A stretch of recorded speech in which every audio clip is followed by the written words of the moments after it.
आज मैं नवरात्रि की माँ दुर्गा की 9 रूप की गाथा सुनाऊंगी।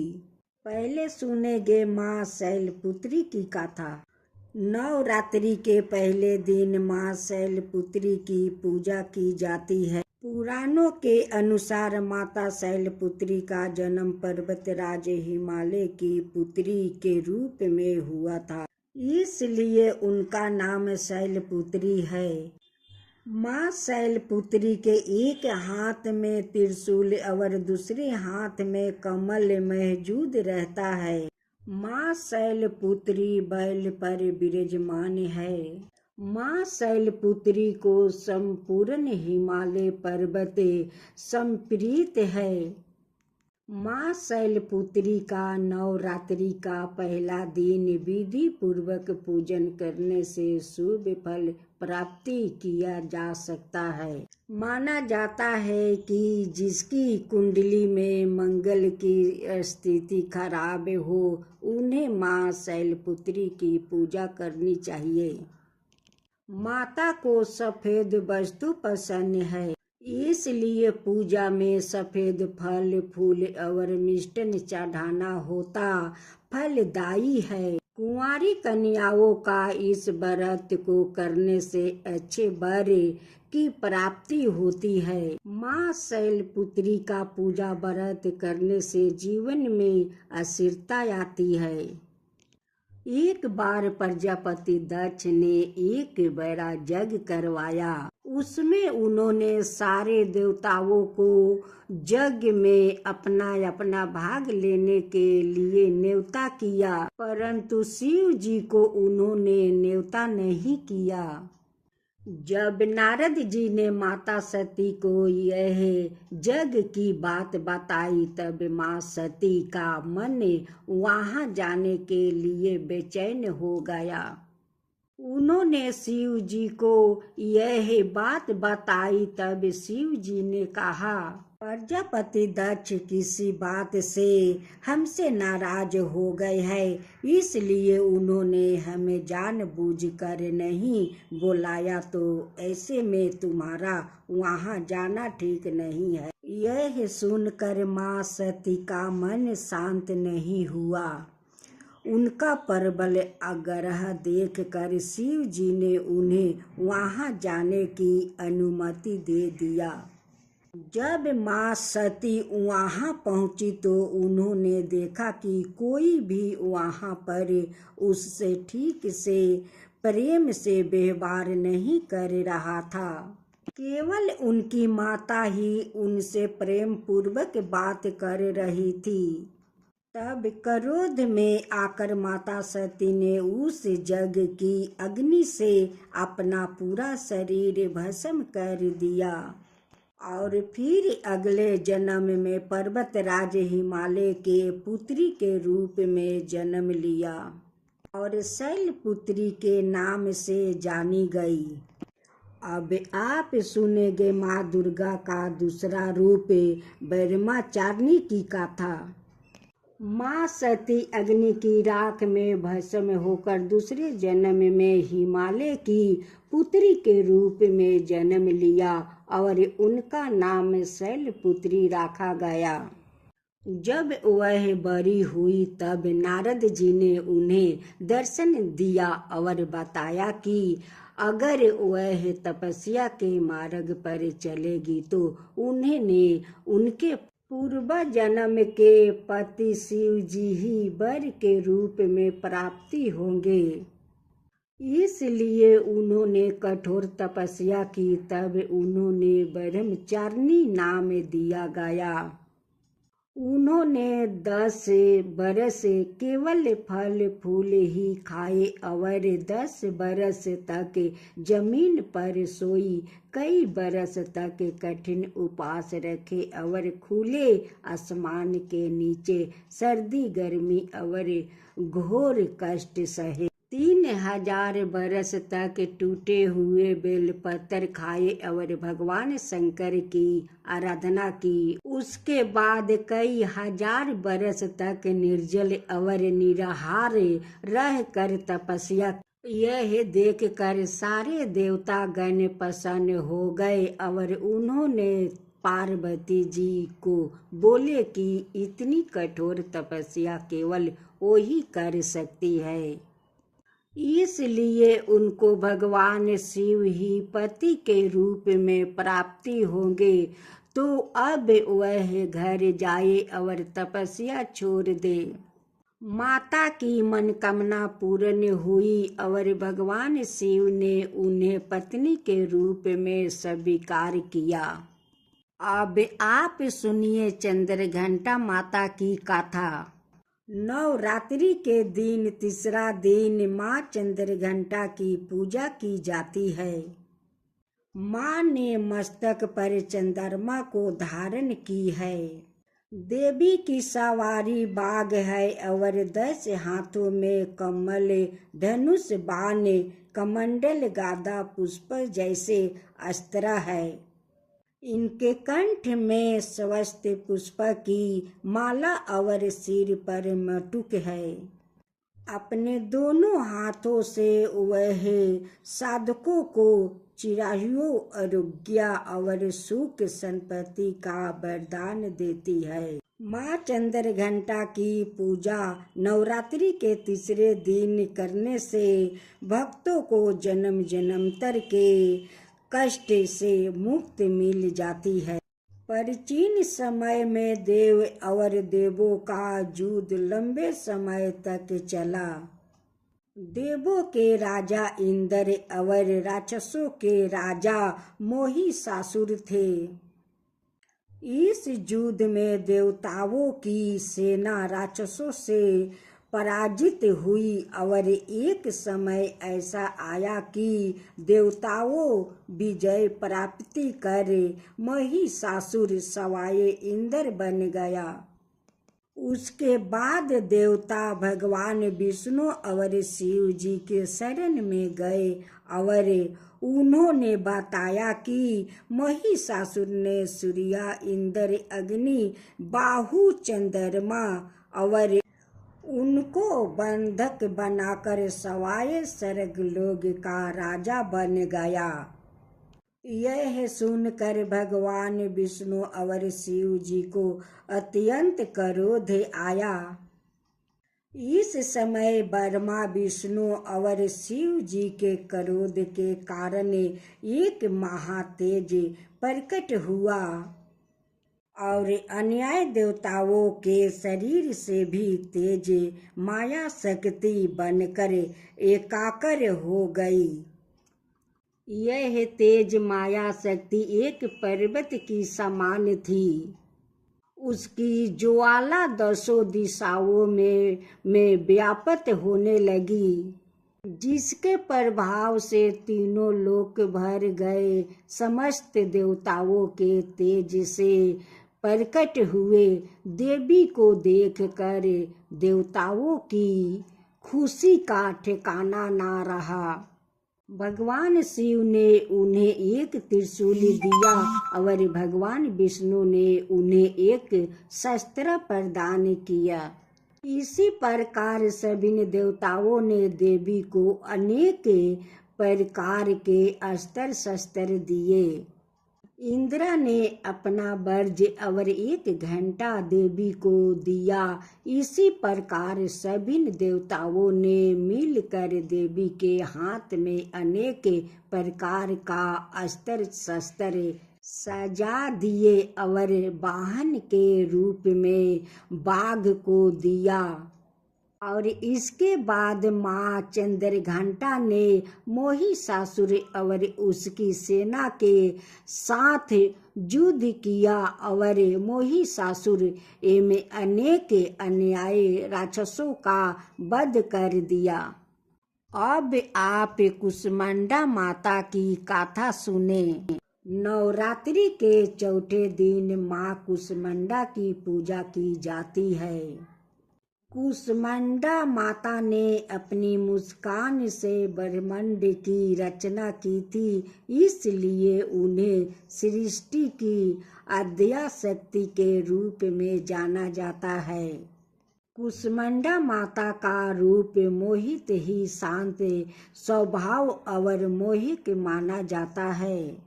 इनकी 8 भुजाएं हैं, इसलिए इनको अष्टभुजा भी कहते हैं।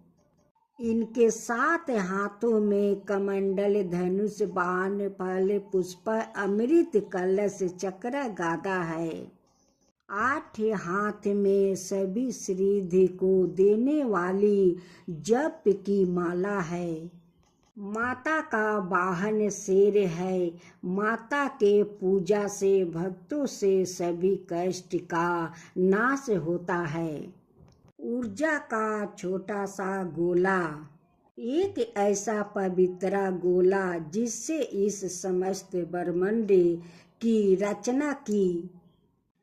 जब यह सृष्टि अंधकार में थी तब एक छोटे से उज्जवल के गोले ने जन्म लिया और यह गोला चारों तरफ प्रकाशित होने लगा और फिर उस गोले ने एक नारी का रूप लिया।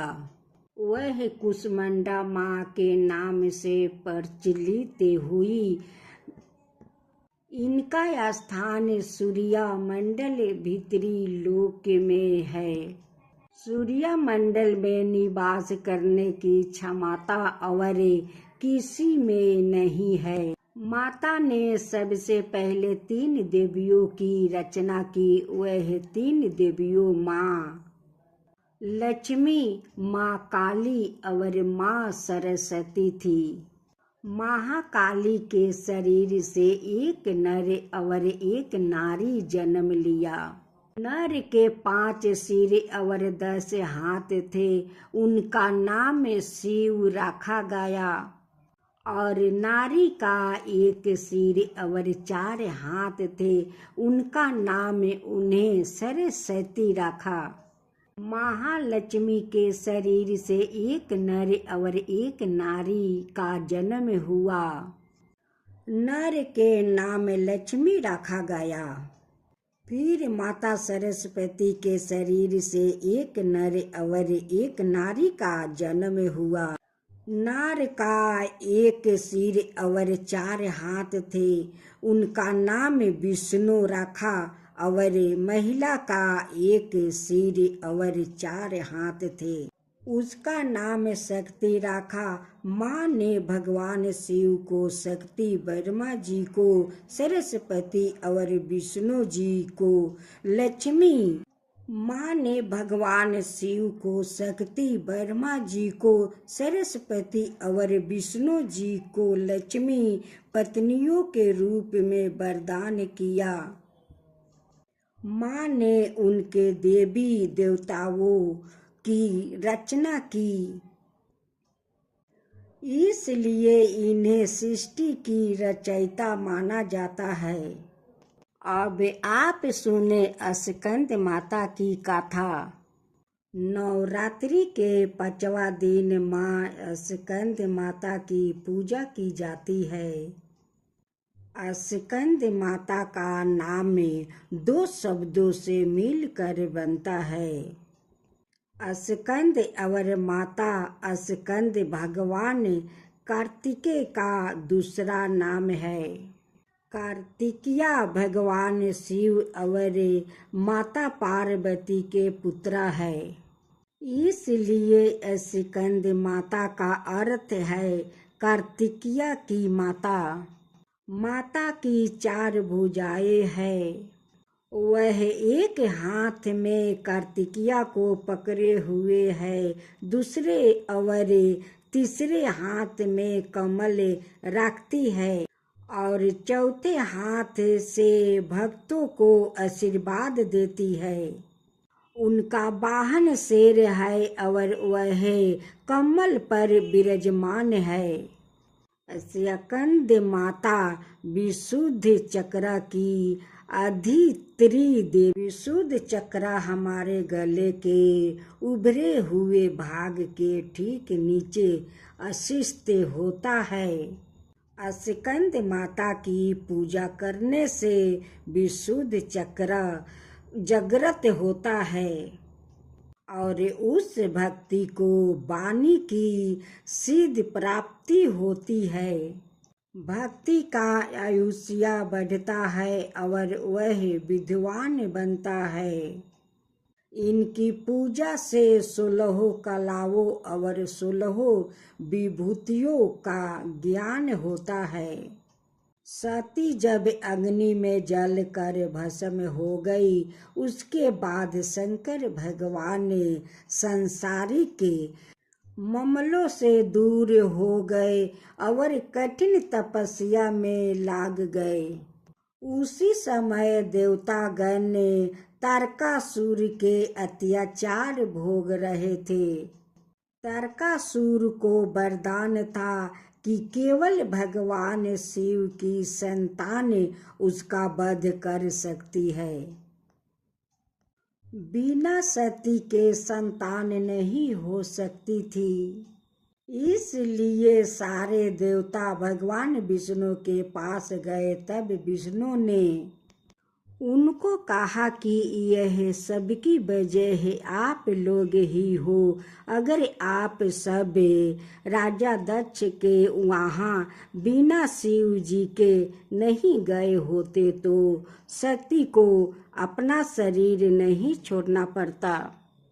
माँ पार्वती की हजारों वर्ष की तपस्या के बाद भगवान शिव उससे विवाह करते हैं। उन दोनों की ऊर्जा से एक ज्वलंत बीज पैदा होता है। उस बीज से 6 मुख वाला कार्तिकेय जन्म लेता है और फिर कार्तिकेय तारकासुर का एक भयंकर युद्ध में वध कर देता है। तभी से अस्कंत माता 1 बरस श्रेष्ठ पुत्र कार्तिकेय की माता के नाम से जानी जाती है। नवरात्रि के 6ठे दिन माँ कात्यायनी की पूजा होती है। माँ कात्यायनी की पूजा करने से भक्तों को अर्थ, धर्म, काम और मोक्ष चारों फलों की प्राप्ति हो जाती है। सभी रोग, भय आदि दूर हो जाते हैं। माँ कात्यायनी की कृपा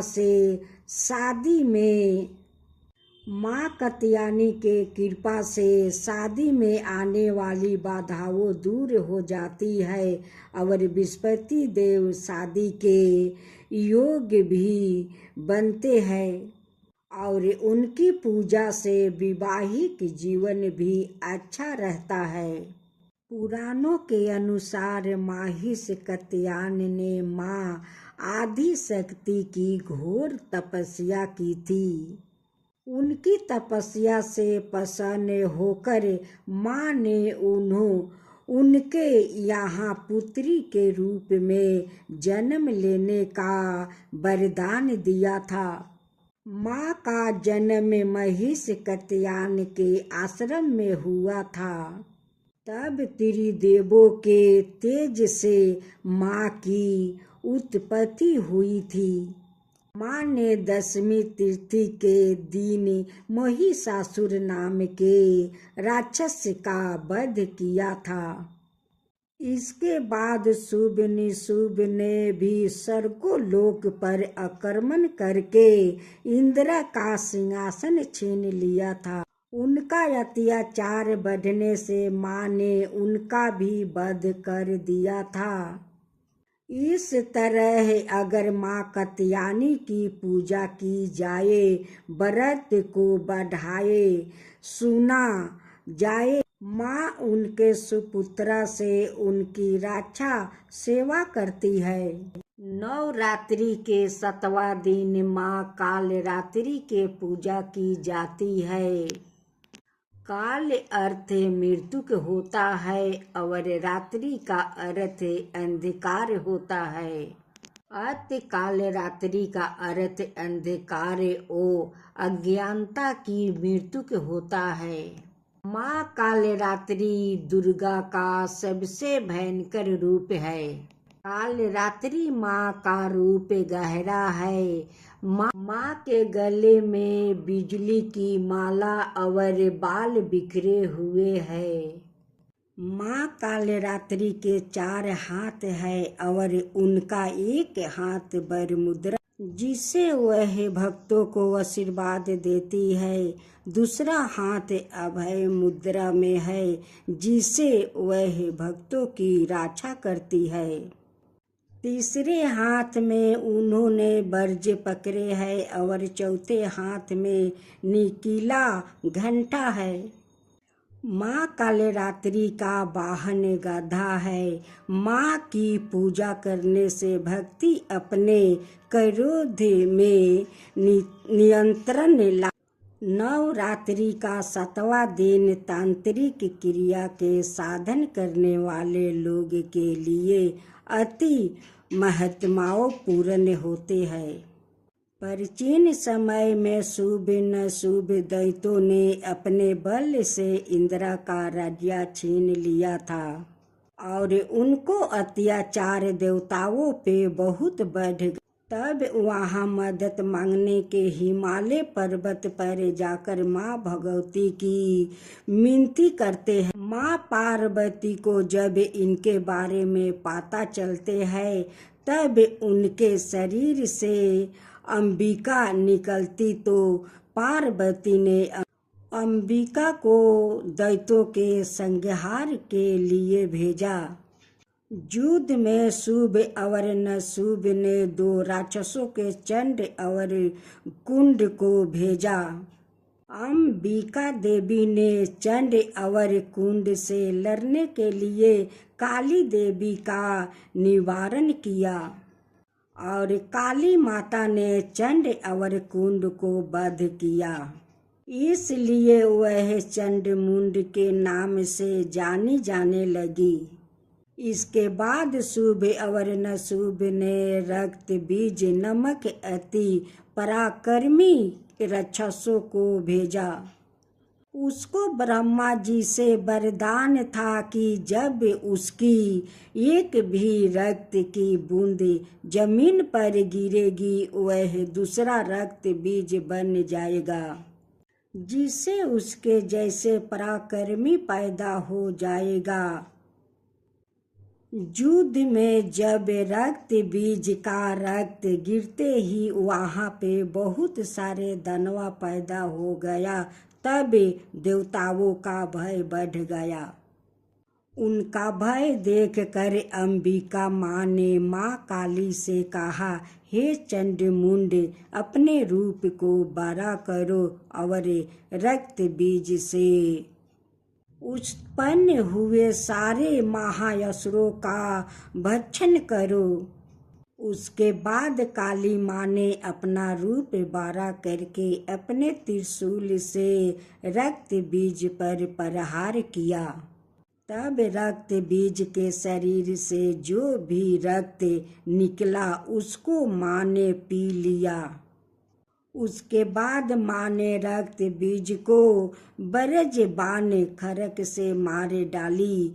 माँ कालरात्रि दुष्टों का नाश करने वाली है और क्रूरता को खत्म करने वाली है। जय माँ गौरी, जय माँ गौरी, जय माँ दुर्गा, जय माँ दुर्गा।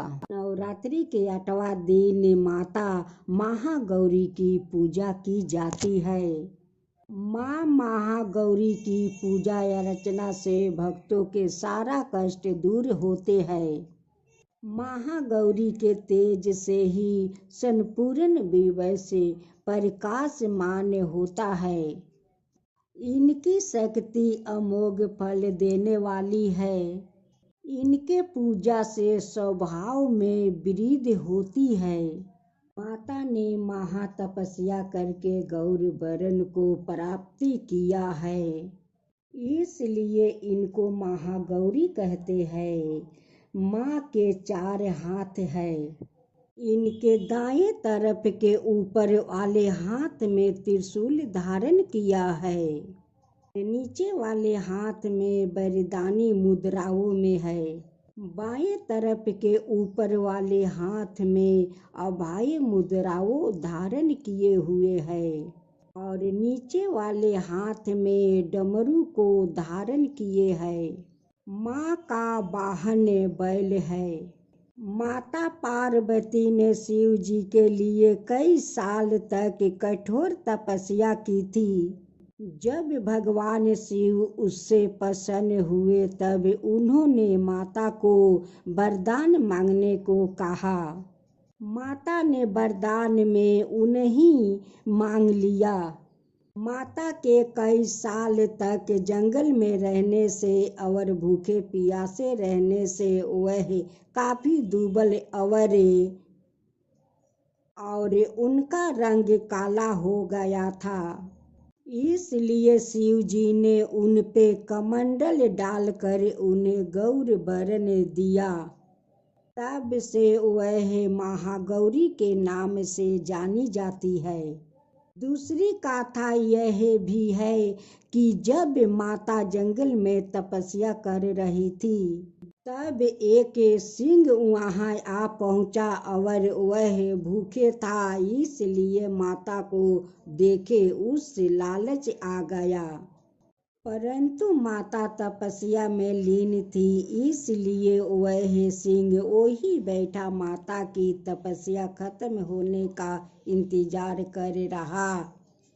सिंह भी तपस्या के दौरान काफी दुबल हो गया, इसलिए जब माता तपस्या से उठी तब उन्होंने सिंह को देखा और उस पे दया आ गई, इसलिए माता ने उसे अपना वाहन बना लिया। तब से माता के दो वाहन है, बैल और सिंह। अब दूसरी कथा। नवरात्रि के 9 दिन माँ सिद्धिदात्री की पूजा की जाती है। सिद्ध का अर्थ अलौकिक शक्ति और दात्री का अर्थ दाता, यह वरदान करने वाली होती है। सिद्धिदात्री का यह स्वरूप सभी दिव्याओं आकांक्षाओं को पूर्ण करने वाली होती है। इस रूप में माँ कमल पर विराजमान है। माता के 4 हाथ है। उनके चारों हाथों में कमल, गदा, चक्र और शंख धारण करती है। माता का वाहन सिंह है। माता अज्ञानता दूर करने वाली है। पुराणों के अनुसार भगवान शिव ने माँ सिद्धिदात्री की पूजा करके सभी प्रकार की सिद्धियों को प्राप्ति किया था। उनका आदि शरीर स्त्री का हो गया था, इसलिए उन्हें अर्धनारीश्वर के नाम भी जाना जाता है। एक समय पे जब सृष्टि में अंधकार छा गया था तब एक दिव्या शक्ति ने जन्म लिया, जो महाशक्ति के अलावा कोई नहीं थी। देवी शक्ति ने ब्रह्मा, विष्णु और महादेव की त्रिमूर्ति को जन्म दिया और तीनों को दुनिया के लिए अपने कर्तव्यों को निभाने के लिए अपनी भूमिकाओं को समझाने की सलाह दी। उनके कहे अनुसार त्रिदेव एक महासागर के किनारे बैठ गए और कई बरस तक तपस्या की। तब माँ देवी ने सिद्धिदात्री के रूप में उन्हें दर्शन दिया और तीनों को अपनी शक्तियों के रूप में पत्नी दी, ताकि वो लोग उनकी मदद से सृष्टि रचना का कारोबार कर सके और धीरे धीरे सृष्टि में सब कुछ निर्माण हुआ। इस तरह माँ सिद्धिदात्री की कृपा से सृष्टि की रचना, पालन, संहार का कार्य संचालन हुआ।